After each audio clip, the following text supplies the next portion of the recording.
Hai, hello, salam sejahtera Malaysia. Selamat datang ke channel Fels Lifestyle. Terima kasih kerana terus setia dan terus bersama di dalam channel ini.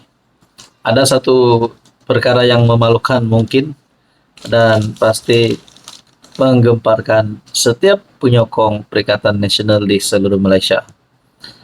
Ada satu sumber mengatakan bukan saja pejabat Perikatan Nasional tutup, pekerja juga diberhentikan. Apa dah berlaku?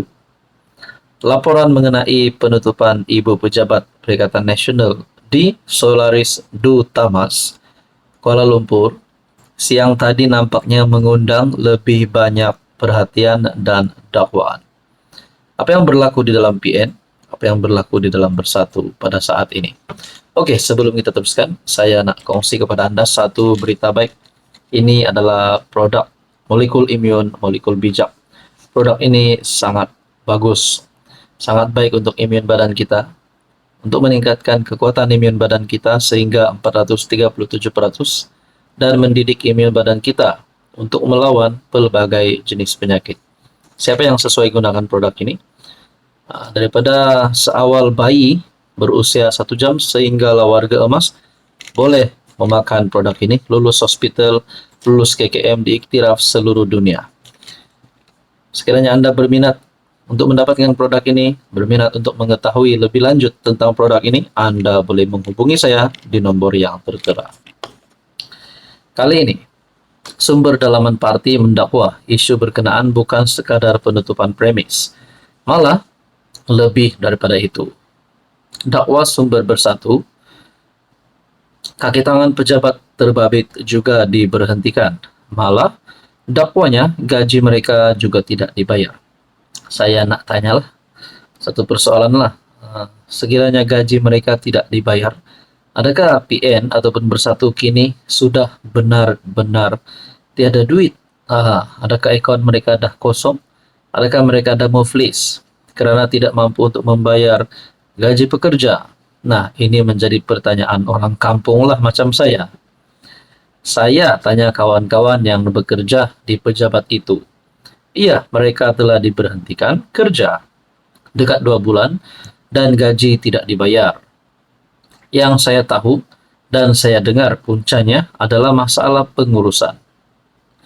Saya boleh sahkan perberhentian pekerja di ibu pejabat PN sudah berlaku.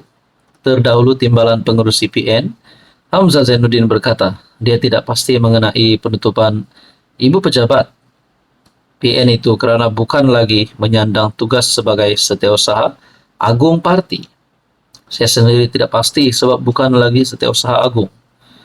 Kita tunggu penjelasan rasmi daripada Setiausaha Agung PN. Mungkin mereka sedang mencari tempat baru atau mungkin sudah menjumpainya. Jawatan Setiausaha Agung PN disandang Adun Hulu Kelang dan bekas ahli Parlimen Gombak Muhammad Azmin Ali. Dalam pada itu, sumber yang juga mewakili rakyat PN berkata, parti sedang berdepan isu kekosongan jawatan Bendahari Agung yang berpanjangan ekoran peletakan jawatan penyandangnya Ahmad Samsuri Mokhtar. Jawatan Bendahari PN pun belum ada lantikan baru selepas Samsuri melepaskan jawatan. Tapi tak tahulah kalau Tan Sri Muhyiddin sudah lantik secara senyap-senyap. Mahu tindakan segera, Ahmad Samsuri merupakan naib Presiden PAS, Menteri Besar Terengganu, dan MP Kemaman. Dia melepaskan jawatan Bendahari Agung pada Disember tahun lalu.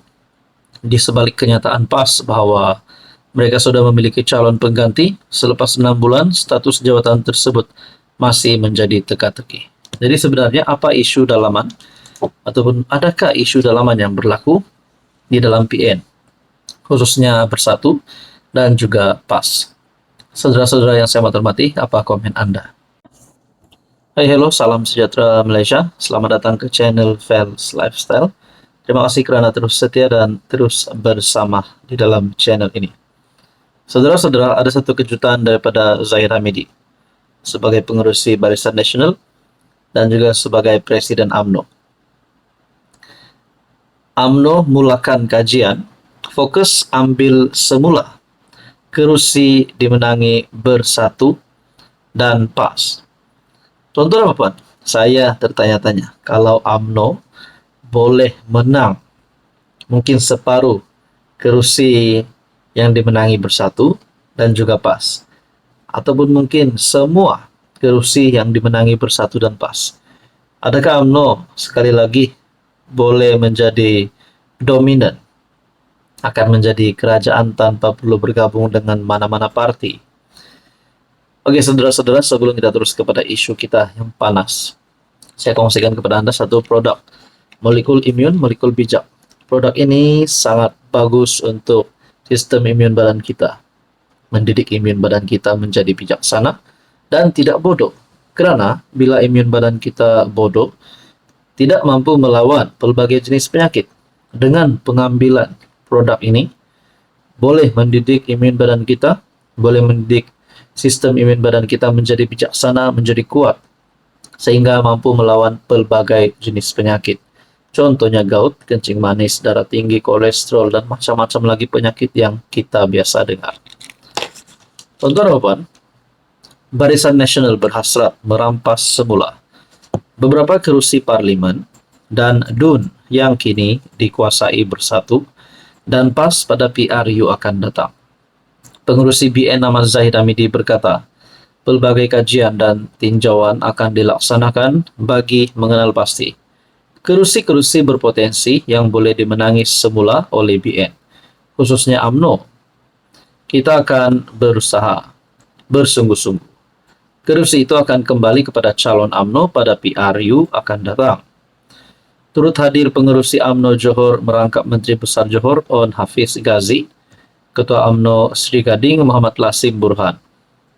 Ahmad Zahid yang juga Presiden UMNO turut mengingatkan ahli parti agar tidak terpengaruh dengan naratif UMDAP yang dimainkan pembangkang, sambil menjelaskan bahwa kerjasama politik yang terbentuk kini adalah antara gabungan BN dan PH. Yang berkawan ialah BN dan PH. Dalam BN ada MCA dan MIC.